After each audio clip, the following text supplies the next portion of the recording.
Welcome, everyone. It's so great to be here from Philadelphia. I flew in last night. It's great to be here with my friends from Mississippi and beyond.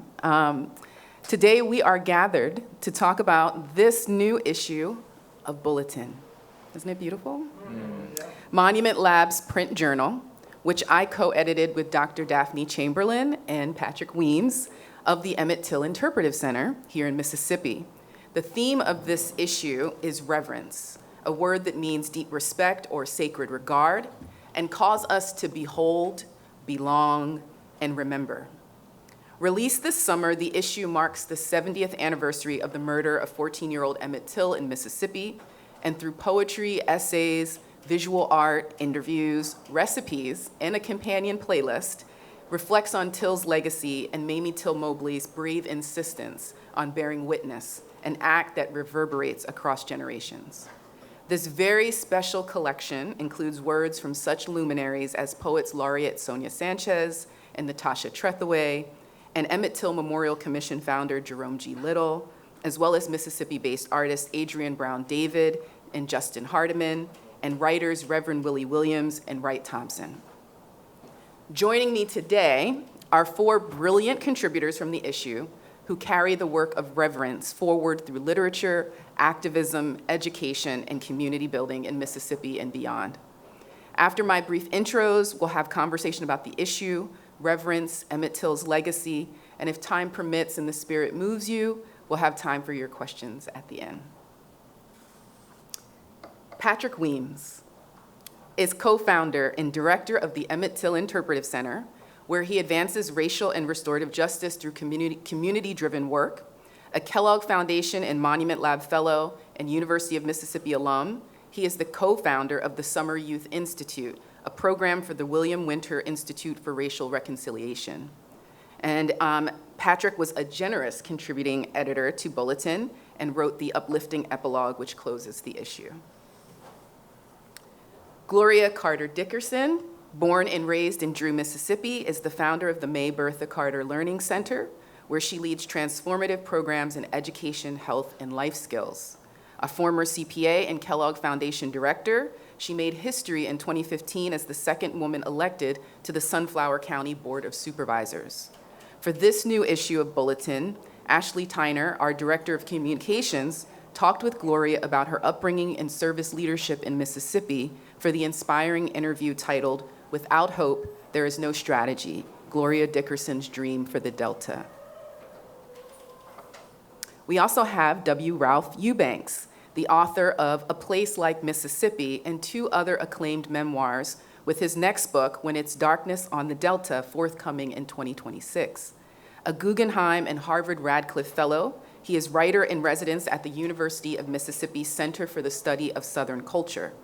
For this issue of Bulletin, Ralph shared a searing essay titled, What the Face of Emmett Till Says About Every Brutalized Black Body, Then and Now, which connects the legacies of Emmett Till, George Floyd, and Trayvon Martin. And finally, last but not least, we have poet, scholar, and cultural critic C. Lee McGinnis, is the co-founder of Jackson State University's creative writing program and former editor of Black Magnolia's literary journal. He is the author of 8 books, including the lyrics of Prince and Brother Hollis, and his work graces the pages of Obsidian, Callaloo, and the African American Review. C. Lee contributed the fierce poem, Remembering Emmett Till in 5 Haiku Movements, to Bulletin. Please give a round of applause for our esteemed panelists.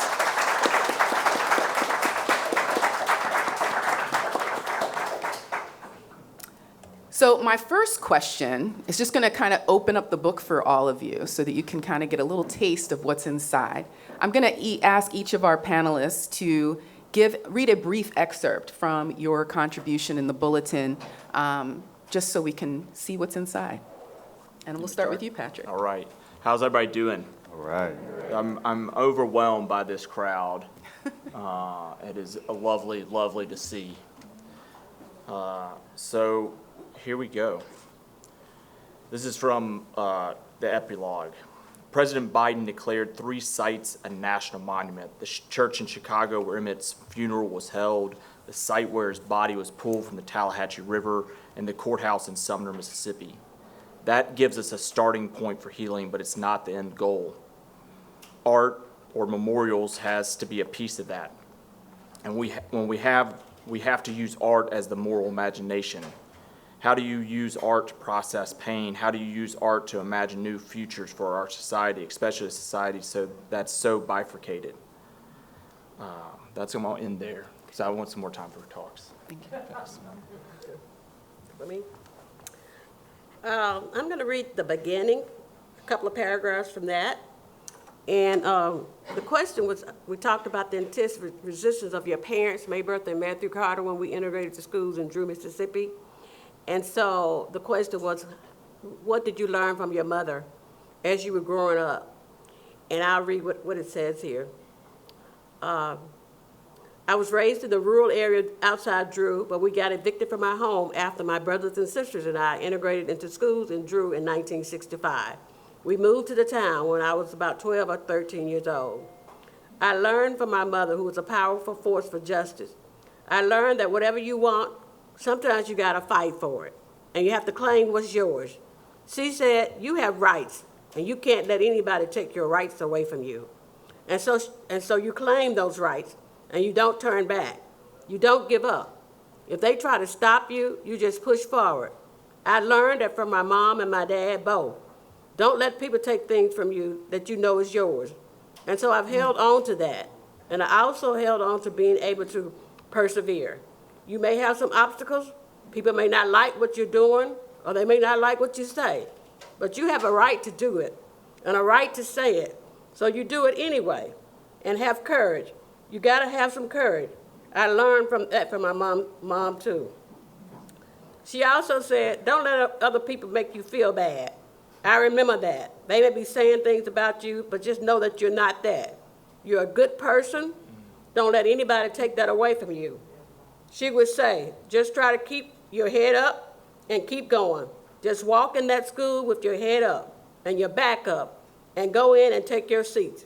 That's what she would tell us all.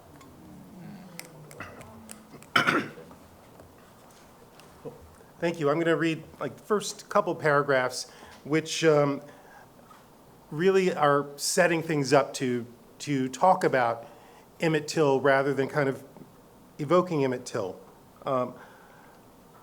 White supremacy is one of the most mutable and persistent elements at work in American society. Its power to inflict harm lives on in this country like the crazy ant we pretend doesn't exist, but who insists on announcing her presence to all and won't stay hidden in old Uncle Sam's attic.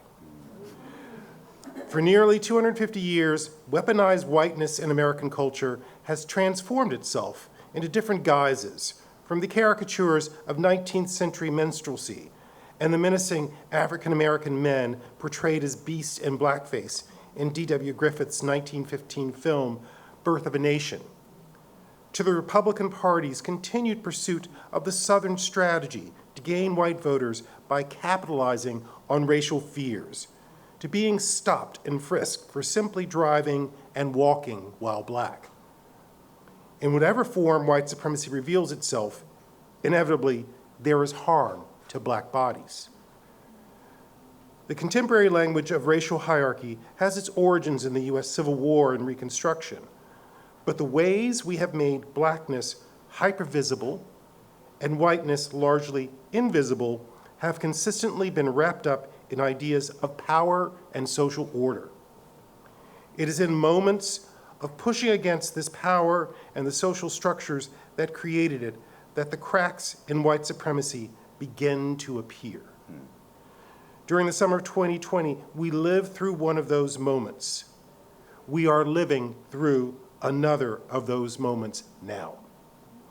Even as those in power seek to erase our racial past, historical evidence reveals white supremacy's inherent flaws.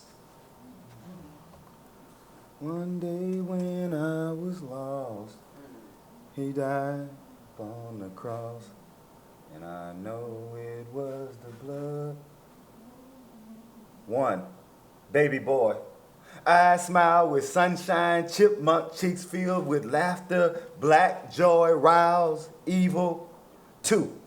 A Jet magazine photo, a disfigured face painted by U.S. madness, mirrored reflection. 3. Mamie Till was a poet. Mamie's pen of pain, open casket, her sonnet, crafting catharsis. 4. Pedagogy, critical race theory. My name, Tamir Rice. Our names, James, Bird, Corin, Gaines. We, Tills, blood, children. 5. Time travel. Agent Orange be rolling back the clock of hate, setting on money. One day when I was lost, he died upon the cross. Thank you.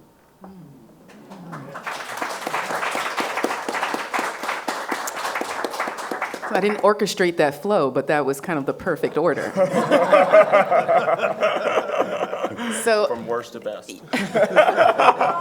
No, I'm just playing. no. We got warmed up There as you we go, went there you along. go, there you go. Thank y'all for that. Thank you for sharing your work, your beautiful words. I'm wondering we go back a little bit, and could each of you talk a little bit about how you first encountered the story of Emmett Till and how it has influenced you personally, professionally, or creatively? And we can start with. I'll go ahead yeah, and start sure. just to do that. So I grew up here in Jackson, Mississippi. I went to St. Andrews. Got one alumni here. And I probably was asleep during most of the classes, but I didn't learn about Emmett Till until I was 18. And I took a specific class with Michelle Purdy my senior year in high school. And I probably was sleeping, but I also think there's 50 years of silence, right, in Mississippi from 1955 to 2005, which is where we mark where the first historical marker is put up to honor and remember Emmett Till. So we've just been in this last period of 20 years, 25 years of breaking the silence, which is an interesting space. But for me, it was learning about the story reshaped how I thought about Mississippi. I thought about Mississippi as broken, that it was backwards, and if you want to be successful, you got to leave. And for me, when I learned about the Till story, I understood that it was systematically set up that way, right? That black folks were encouraged not to go to school, that underfunded the public education system. So it began helping me to understand a bigger context. Then I was able to learn about the Emmett Till generation and how young people responded to Emmett Till in 1955 by going to the streets, by going to the polls, by doing voter registration, and it gave me hope because I saw that they, like, from 1955 to 1964, and a tremendous amount of work took place. So that gave me hope to stay in Mississippi, and it's why I do the work I do today. Okay, thank you, Patrick. Let me just say I had a totally different experience about Emmett Till. Imagine that. I was 2 years old when Emmett Till was lynched or murdered, and my parents lived about 3 miles from there in Drew. And so I don't remember exactly when, but my first memory of hearing Mama talk about it had to be when I was 2 to 3 years old, but I remember being 4 years old. And so I learned then about the effect about racial injustice at that time, because we would drive to town in the rural areas and we would pass the barn where he was lynched. And I would ask, and my mom would point it out to us. And she all of her children, whenever they were born or whatever, she always pointed out and talked about Emmett Till and where he was murdered at. And so my question would be, why? Why, Mama? Why did they do that? Why? And she talked about putting it in the Tallahatchie River. And then she would start to tell us stories about what happened during that time. So she not only talked about what happened with Emmett Till, she would say, this happened to Emmett Till, but then she started to tell us all these other stories about what was happening to other people. So I've lived my life from maybe 3 to 4 years old, knowing about Emmett Till, hearing about Emmett Till, asking the question why as a child, trying to figure out why. And then my dad would chime in until they would start to tell their stories about what happened to them also, not just Emmett Till, but what he was going through at that same time in 1955. How he had to get off the sidewalk, how he had to drop his head. So it had a profound effect on me. I've been so aware that Mom said, you're going to have to work hard to overcome some of these obstacles. And she said, there's one way that you can do that, and that's when she started to stress education. So she stressed it over and over again, that you have to know something, have to learn something, so that you can be more free than what you are. So I've always been in this mode of not only learning for myself, but also teaching others why they should learn and why it's so important to be seeking freedom at all times. So that's the effect it had on me. And now I teach it about Emmett Till and other civil rights leaders at the Emmett Till Academy. And that's really rewarding to me to sit down with young people and teach them the things that I knew and things that I heard when I was just 3, 4, and 5 years old. Well, I have to say that I grew up in South Mississippi in the little town of Mount Olive. And the reason I grew up in South Mississippi is that my family left the Delta in the wake of the murder of Emmett Till in 1956. And so it's almost as if that event changed the whole geography of where I would have grown up in Mississippi. And I went to the Delta regularly with my father, who went to Holmes County to Mileston in 1949, right after he graduated from Tuskegee. So we would make this annual trip to the Delta. And in one of those trips, he felt I was old enough to know that story, and told me that story. We were in the town of Sumner with friends that we now know we have mutual friends. Lee and I know we have mutual friends, and told me that's the courthouse where the trial took place. So it all kind of became, it was part of my life that I didn't quite understand it. I have to say I'm still trying to understand it. I sometimes stop at Gray Ball Landing and walk that road up and back to kind of commune with his spirit, just to kind of understand it. So, when you are the son of a man who was, my father was in Vietnam not because he was drafted, but because a sheriff showed up at my grandfather's house and said, if that little N-word is here much longer, he's going to be real familiar with a tree. So my grandfather put my father in the military because Vietnam was safer than Mississippi. My father gets out of Vietnam and he gets arrested, still working, attending Jackson State. He gets arrested 3 times in the movement.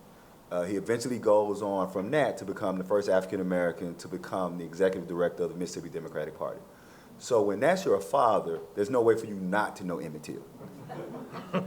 However, I use my recollection of Emmett Till, strangely enough, when I was teaching, I taught creative writing when I was teaching world literature, to discuss the debate between Plato and Aristotle around reality. And that debate between Plato and Aristotle around reality, when Aristotle says that nothing is real until it has meaning. And so I knew about Emmett Till. I knew the history. I knew the language of Emmett Till from cradle to 14. But it wasn't until 1984, and Jet magazine ran the actual pictures. And I was 14 years old. And I opened that magazine. Let's be clear, I'm 14 years old. I want to see who's the top selling artist. And I want to go to the Jet Beauty of the Week. That's what I want to be really clear. The Soul Brothers top 100, right? There we go. So it's top 100. That's what I'm opening. And I open that Jet magazine. And I see that picture. I'm 14. And he's 14. I was done for the rest of my life. That could happen to somebody my age. And what it meant for me as a person who would eventually become a poet and a short story writer, going back to Aristotle's point, poems and short stories are not real until they have meaning. And there's that Emmett Till moment in that picture that gave me meaning of what this struggle was all about. That's it. Thank you. Thank you all. Mississippi, as you've mentioned, is sometimes portrayed as both a wound and a wellspring of American history. And as folks who live and work here, what do you think Mississippi can teach us about reverence for past and present? And maybe we'll start with you, Ralph. About reverence. And when I think of reverence, I very often kind of think of this being quiet and thinking about the gravity of the past and how that may have an impact on the present and the future. But for Mississippi, being both this wound, I often tell people Mississippi is a mirror to the rest of America, and we just don't look at it that way. And when I say that to people in the Northeast, they'll always say, "No, I have nothing to do with Mississippi." But it's that no, we all have. There's Mississippi everywhere, and I think that idea of reverence is that we as Americans have to begin to reckon with that in order to get to a place where we can all recognize with reverence our connection to something that happened in Mississippi 70 years ago that really doesn't just affect people in Mississippi. It affected the world. It affected this entire country, and it is something that every American should have some degree of reverence about. Thank you. How about you, Gloria? I think Mississippi teaches everyone that Emmett Till murder, what happened to him, is not just in the past, but it's also braided into the present, what's going on now. And it means that we need to create spaces where we can talk about it, and spaces where we can bring young people together and talk to them about it and tell it why it matters to them today. Because a lot of times they want to know, what does this have to do with us today? And so we create that space and bring in communities and talk about it, and not let it be not let it be pushed into the past and say it's not the past. Because I hear that a lot, that's the past. Well, I bring it up now and all that, but it's not the past. It's also in the present. Some of this stuff is, it's still going on, maybe to different people, but it's still happening. And so we try to talk with our young people about how they can understand, not necessarily understand why, because it's hard to understand why, but how they can see how it affects their lives today. What's going on with them today is affected by what happened in 1955. And it's not only going away. And also to teach them that sometimes you have to just have some courage and speak out about what's going on and tell your story about what's going on so that the things can be different. And so we don't just preserve history in Mississippi, we provoke some reflection about it. Let's reflect on what happened and not try to push it under the rug. So when I think about reverence, I think about what we revere. And I hope I'm not the only person in this room that grew up loving an entertainer or professional athlete, and you grew up and learned that person was a really horrible human being. And I hate to have to sit here next to Professor Eubanks and say that I grew up in a time when Ozzie Smith and Reggie Jackson and all those great black ball players, and I had the nerve for my favorite baseball player to be Pete Rose. Oh. Yeah, right? See, people who know, right? Like, who would find out later, was a god-awful human being, right? And so how does that relate to reverence? Well, I think when we're dealing with history and we're dealing with reverence, we have to stop being surprised or amazed or super judgmental that people may revere things that we don't have an understanding how you could revere them. Because I think a discussion around reverence can do two things. It can make us understand why people revere things, and it can then often open up the door of the conversation to teach people that, hey, just because you revere something doesn't mean you can't analyze it and realize it may not be the thing to be revered. But I think if we don't start from the position of, we've all had something, somebody, right? So for us to think, for me to have people that I work with, and they would say, well, hey, my family fought in the Confederate Army, or my family, we've all had these conversations.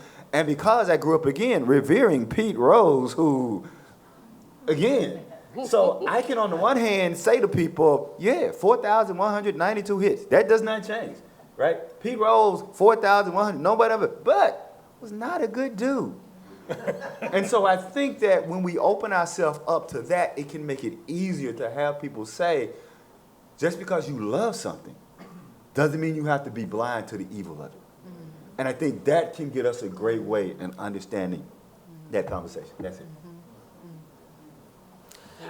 Yeah, I mean, I think Mississippi does a lot with a little resources, which is one thing we could teach. I also think Mississippi, as kind of Ralph was saying, has been, racism isn't in the United States, it's in Mississippi, right? And so people just say, or that's the narrative, right? And so I think we have had to shoulder that conversation for the better. And so I think we've been at practice at talking about race, talking about our wounds more than any other state in the union. And so we're not there. So I don't think like we should be like, oh, we got it figured out, but I do think we've had some practice. Thank you. I want to focus on Mamie Till-Mobley for a moment, but as a bridge to today. And her insistence on an open casket was both an act of private mourning for her son, but also a radical public gesture that had never been seen before. How can and does such reverential and brave truth-telling happen today, especially in the face of government suppression and, quote, fake news? And maybe we'll start with you, Celia. Professor. What I'm going to say is, I guess, easier said than done. We have to find a way to raise people and to nurture in people a love of humanity over things and status. I think that, so let's take the Carter G. Woodson notion. The Carter G. Woodson notion is that psychological oppression was always more powerful than physical oppression, right? And so that for the liberation movement, right, and helping Hollis Watkins write his book, and talking about what they did with SNCC and all these other groups, they were always trying to overcome fear, right? Fear was for them, right? The fear was always for them more of a struggle than anything kind of physical. And I think that when you see Mamie Till-Mobley, what you see is a woman who her love of her child is more important than anything that could be done to her. And my question is, when did we get to a point where the majority of us as human beings did not love each other in our community more than we love things, more than we love status, more than we love our job? You look at what you see happening today, and it's basically people just don't want to lose their jobs. It's universities that don't want to lose their foundation grants. It's people, and I'm in on this. I was raised in Clarksville, Mississippi, with people who could not afford grass. And they woke up every morning and they swept their dirt. And they swept their dirt in a way that when you walk by their yard, it looked like marble. And at some point, how do we lose that? And how do we get back to the Mamie Till-Mobleys who love children and community more than they desire a check or status? Because I promise you, what you see happening today is not about people worried about losing their lives. It's people worried about losing their jobs and their lifestyles. And the question is, how do we get there? And more importantly, how do we get people to understand that that's not holistic of being a human being? That's it. Yeah, when I think of Mamie Till-Mobley, I often think about, in that moment, how powerless she must have felt. And the only power that she had was the mutilated body of her son. And that she used that moment when she felt the most powerless to use that in a very powerful way. And I think that's the lesson for all of us in this moment where we may feel powerless. We all have power. Power is everywhere, power is in everything. I'm not going to get into my whole Foucauldian power dynamics lecture here, but it's that we do have to recognize that. And that's what I think about with Mamie Till-Mobley. She recognized the power she had in a moment when most people would kind of shy away and feel powerless and lean into that. She said, I've got this. I am going to use this. And she used it like she was using a hand grenade and to blow something up. I say. Okay. Well, what I would say about Mamie Till-Mobley is that she had a lot of courage. She was brave, and she introduced us really to truth-telling. And sometimes you just have to tell the truth about what has happened, regardless of what the consequences are going to be. And I heard that a lot when I was growing up. We have to expose things that are going on. And what she did was exposure. She showed the world what was happening, and she was brave for doing that. Now, in today's time, we do still have people who do that.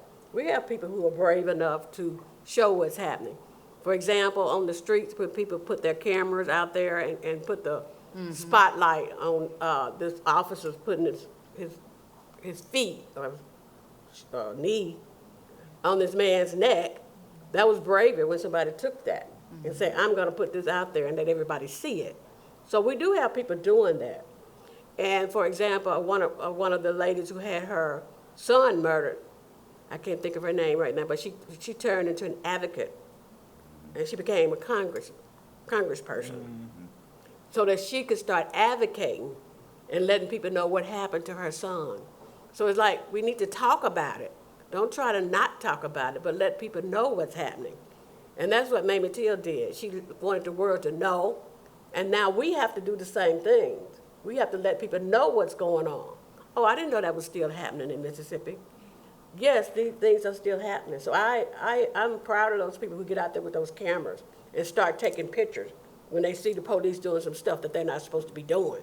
That's the kind of things that we're going to have to keep doing, exposing and say, yeah, it's still happening. Because now we're in the period of erasing everything and saying that's in the past, that doesn't happen anymore, let's stop talking about it, let's just move on and pretend it's not happening. No, take the pictures, use your cameras, get into the classrooms, tell the students about what's going on. And that's what we do at the Emmett Till Academy. We let them know what's still going on, so that they won't know, they won't say, well, we didn't know these kinds of things were still happening. So it's about truth-telling and telling those stories and exposing things that are happening. Going to the newspaper and saying, this is what's happening. Those are the kinds of things that we're going to have to keep doing to let people know what's still going on.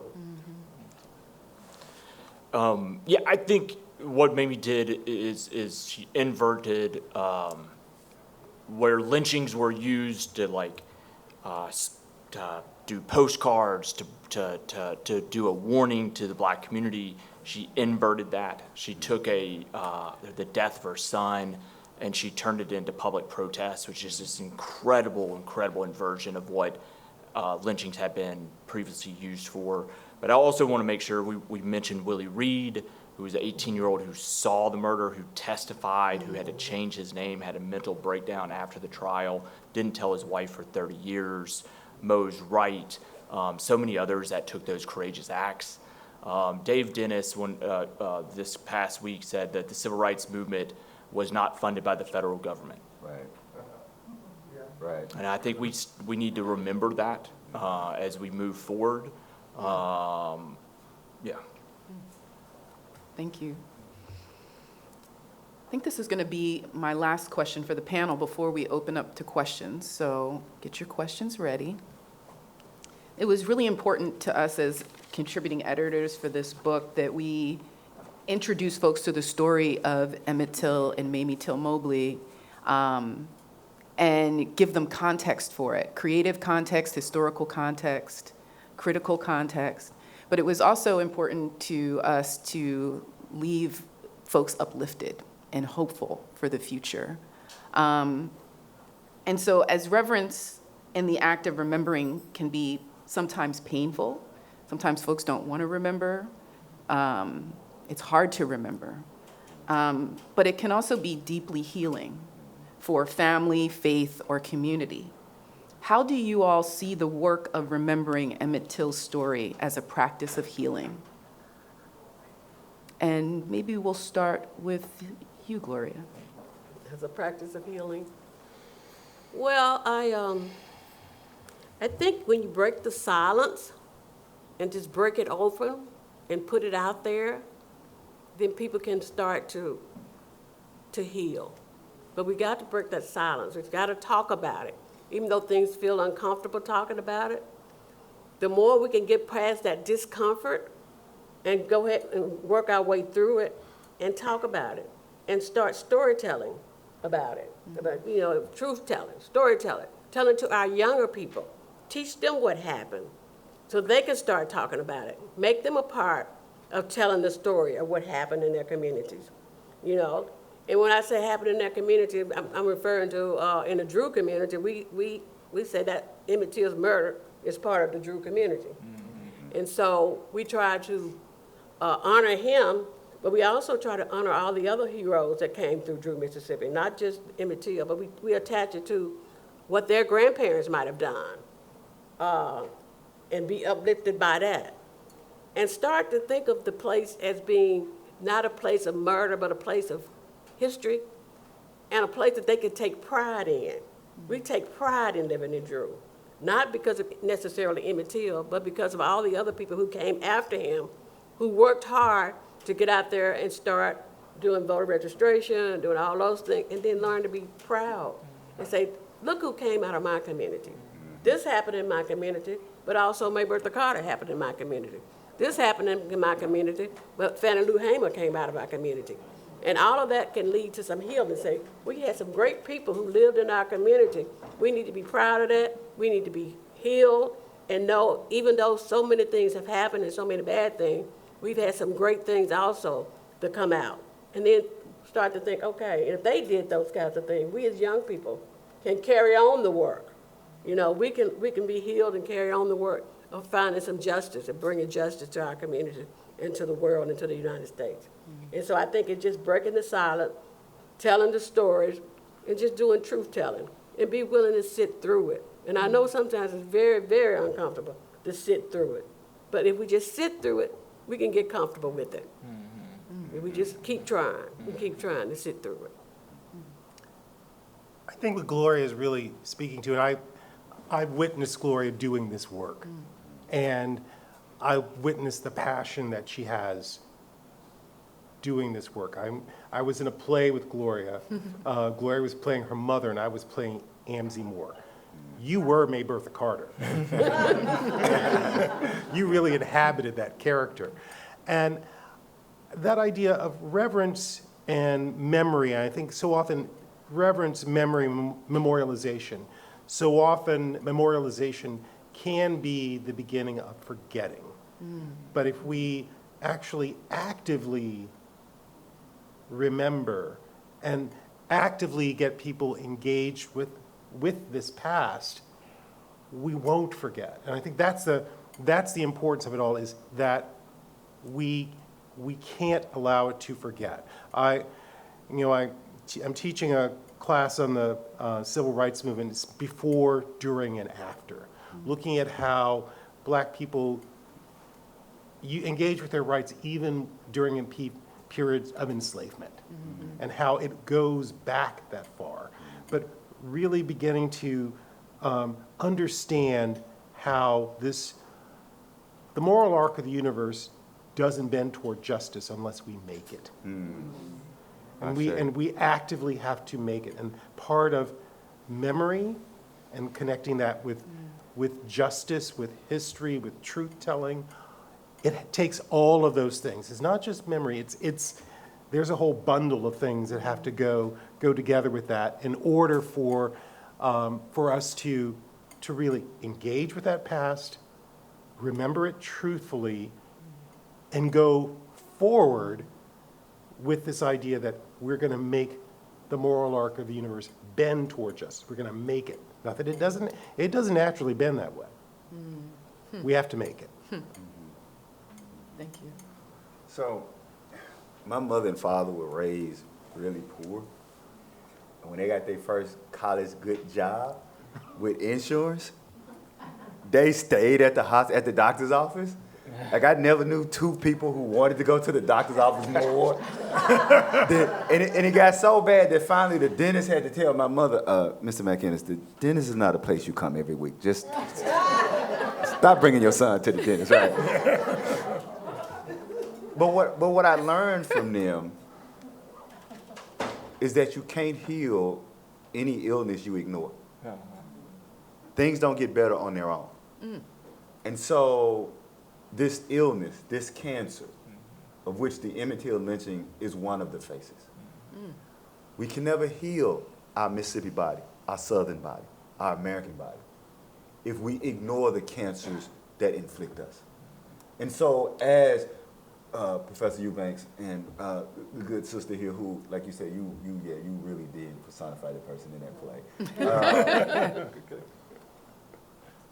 Telling the story of Emmett and Mamie Till is the only way to heal. Because if we don't, the cancer will only fester. That's it. I don't have much to add to that other than how do we just sit with the pain, right? Like, I think there's this reaction of like, how are we going to fix it? And I think there is a lot of weight. There's a Buddhist monastery in Batesville, Mississippi. Did y'all know that? Thich Nhat Hanh's group. And you know, they talk about holding that pain, holding the suffering. Just hold it, right? Like, and I think there is when you come out to the barn and you just hold that pain, you don't have to fix it, just hold it. And then you can figure out what to do next. But we're not good at just holding the pain. Thank you. So now we have time for some questions from y'all. Thank you all for being here. I'm just so impressed by this room, the fullness of this room. Thank you all for being interested in this story. So yeah, who would like to ask a question? Maybe let's start here and maybe come back here and then in the back. And if we have time, I saw one right here, okay? In that order. Yeah, please stand up if you can and project. Hi. Particularly when you were talking about Mamie Till and taking an image and changing the world. There were people who denied that image was real. There were people who said, that's a good image, this man would deserve this. But most of the world understood that image was truth and acted. Even when that brave high school student took pictures of George Floyd being tortured and murdered, most of the world knew that was the real image. In the last 6 years since those images came out, we have been being bombarded with, who do you believe, me or your own eyes believe me, and the ability to manipulate images. How, going forward, do we continue telling the truth when it's not just, it was good that it happened, but it didn't even happen? And just in the interest of time, we'll just, not everybody has to respond, but whoever feels moved to, okay?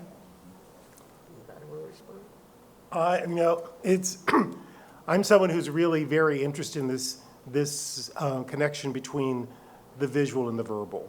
And in thinking about the way that truth-telling really kind of comes through the way we interpret an image. And we're in a profound moment when we don't know sometimes what is real and what may be imagined. But I think it's conversations like this that make us begin to question that. I think we have to have a whole new level of media literacy in order to move forward in the world that we're in. And that's the thing that I have to say really scares me about where we are. but we can't be afraid of it. We have to confront it. We can't really resolve it until we confront it. So I think it's just kind of, maybe that the answer to your question, I mean, and I don't really know the answer to your question, but it's really, we have to confront the fact that there's so much that's being thrown at us that isn't real, and being able to develop skills to understand when what we see is real. But we can't do that unless we really combine the visual and the verbal. Anyone else move to answer? I think you answered your question, right? I mean, that image, the images you were talking about don't lie. And I think about the artifacts and the historic sites that we're trying to steward, right? The objects don't lie. The gun that's now at the Civil Rights Museum, the barn in Drew, Mississippi, the church in Chicago, they hold that truth when others stay silent. Just one word, empirical. I think that we have to, that's a word that I don't think we use as much anymore. And I think in our daily conversation and how we raise children, we have to start making people be empirical. That's it.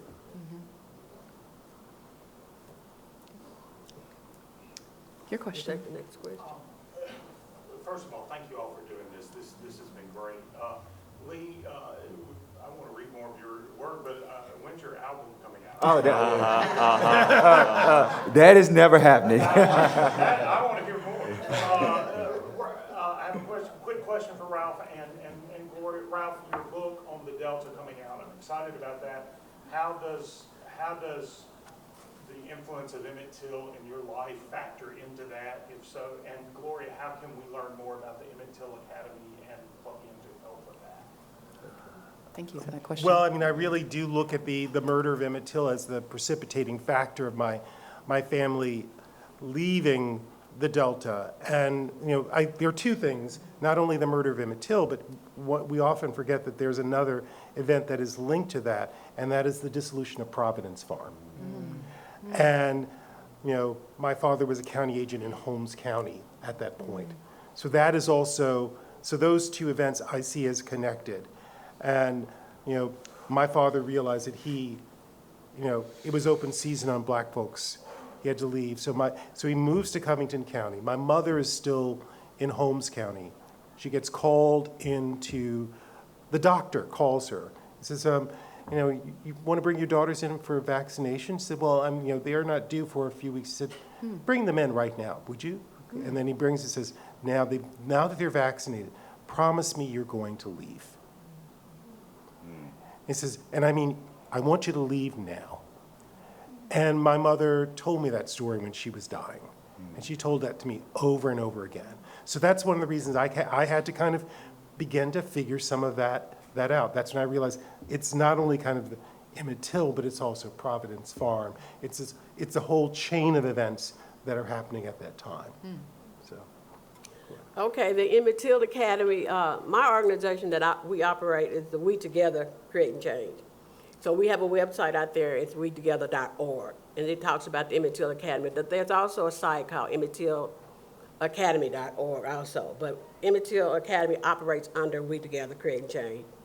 And we bring in young people in high school every year and start to teach them not only about what happened to Emmett Till, but we start at the beginning of when the United States was formed and come forward to what's happening now, such as what happened to George Floyd and Tyree Nichols and all that. So it goes all the way into African American history, teaching them, but it also is trying to teach them to learn to be leaders and to be activists and to be advocates for justice. So if you want to learn more about it, you can go to our webpage, it's wetogether.org. It is WE2GETHER.org. Gloria is basically a chapter in my book too, because really the experience of working with Gloria gave me a sense of how there, people who are working to create change in the Delta, and Gloria is one of those people, and it has this vision for this place that I really I was very moved by during my time. And if you all buy the book, That's right, I was about to say that. it talks about my vision for the Delta. I couldn't Love read that today because That's it's right, too much. that's It right. talks about the And I will vision. tell you, it is worth reading. That's right, yes. There was a question behind, yes. So thanks first of all to the panel, really enjoyed this. So, Thank you. yes, reverence is important, understanding history is important, conversation is important with people that don't necessarily agree with you. My question is, like, how do we have conversations with people in positions of power in the state? I'm thinking of folks who come into this building, elected officials every day, and refuse to listen, refuse to acknowledge history. And to me, that's like this, there's a wall there, and it's so frustrating. And so I'm wondering, maybe Professor Innes, if you have any words of wisdom about it? So 2 quick things. Mississippi and the nation actually doesn't have a voter registration problem. We have a problem with the people who register to vote who don't vote. So I think that's the first thing we need to really start talking about, looking at the numbers of people who are registered to vote who still don't vote. Secondly, the people in this hall are only interested in power structure financially. They will do to us what we allow them to do to us as long as we spend our money where they want us to spend it. And at some point, one of the major things that worked in the civil rights movement that continues to work today is how you spend your money. And until we, as a collective, when I say we, I mean all of us who think that it's wrong, can identify the businesses and the places who fund these people, who donate to these people, who give money to these people, who then write laws that we don't want, until we stop spending our money with those people. And I want to be clear. We have to do it as a trifecta. It has to be voting, it has to be education, and it has to be economic liberation. The problem is we've done voting and we've done education, but we've never done economics. And until we start hitting them in their pockets and get uncomfortable. Hey, there are a lot of places I love to eat and I love to shop. I just don't go and it's not comfortable. In fact, people will mention some place to go eat, and my wife will get so sad, like, no, he won't eat there. and then she'll say, just look at the steak for me, because I can't have it. So we have to be willing to make the sacrifice with our dollars, because that's the only thing they respect. But as long as you keep giving your money to people who oppress you, they have no reason to stop oppressing you. That's it. I just want to answer that one too. So culture trumps policy. If you shift culture, if we can shift culture, policy will follow. Yes. Thank y'all. There was a question this way, yes. This is probably too big a question for 2 minutes that we have. But I think of this, when you look historically at white supremacy as the justification that they used for the transatlantic slave trade. And then you look at that great replacement theory that's going on and how it's now extended. I mean, where does the mistreatment after the alleged end of slavery for African Americans, how does the great replacement theory fit with that, which they're now adding in brown people and whoever? And so, like I said, it's a big question, but it's something that I think about all the time because you've talked about cracks. So do we have cracks in white supremacy that is going to open up enough that we can get rid of it?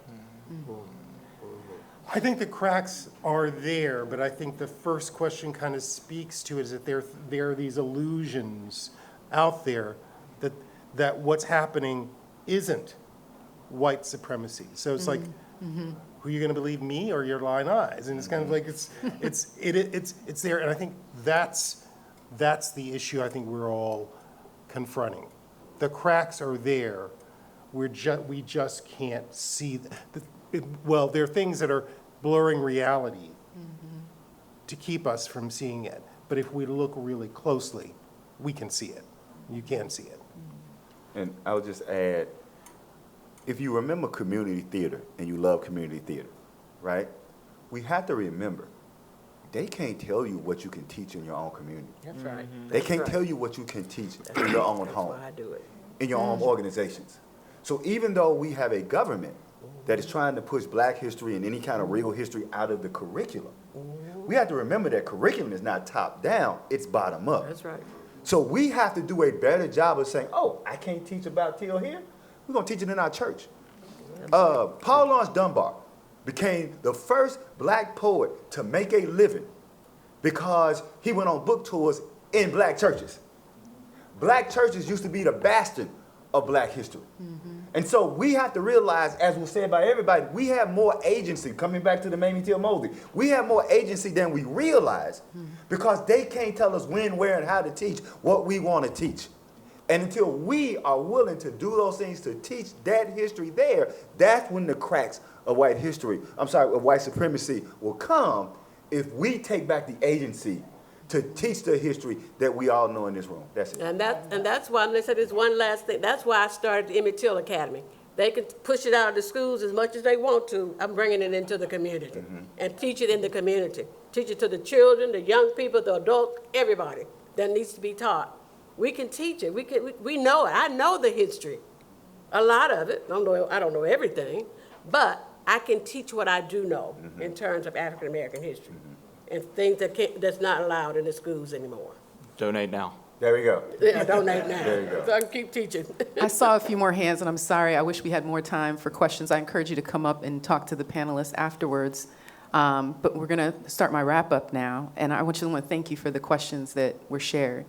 What we've heard today reminds us that reverence is not only about looking back, it's about carrying memory forward, making space for grief and joy, and insisting on belonging for generations to come. The story of Emmett Till and Mamie Till-Mobley calls us to keep building monuments, not just in stone, but in classrooms, communities, and in our everyday acts of justice and love. I want to thank our panelists, Patrick Weems, Gloria Carter-Dickerson, W. Ralph Eubanks, Professor Celie McGinnis, and the room coordinator, Jer, thank you.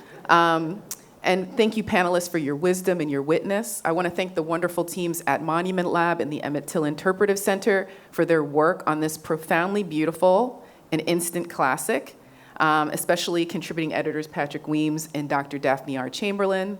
And I want to thank the Mellon Foundation for supporting the Bulletin, and a special thank you to the Mississippi Book Festival for hosting this conversation. Wait. Before you clap, I want to add to that because Professor Wishes doesn't get her props in this. She's been here from the first day of sharing and shepherding this journal. So please, as you're thanking us, please thank her as well for her work. Thank you. And I see another one of our contributors in the audience, Justin Hardiman. Shout out to you, too. Thank you for your contribution. Beautiful photo essay in the Bulletin. And please follow Monument Lab, the Emmett Till Interpretive Center, on social media for more information about our upcoming events. You can purchase your own copy of Bulletin at Monument Lab's tent in Booksellers Row today and online at monumentlab.com. The panelists will be signing copies in the signing tent today at 11 a.m., so just shortly after this panel. And as we close, I invite you to pause and call to mind someone, an ancestor, a teacher, a neighbor, a friend, who taught you what reverence feels like.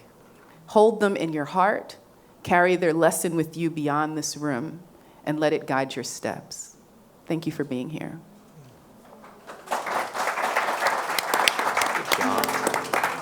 Good job. How you doing?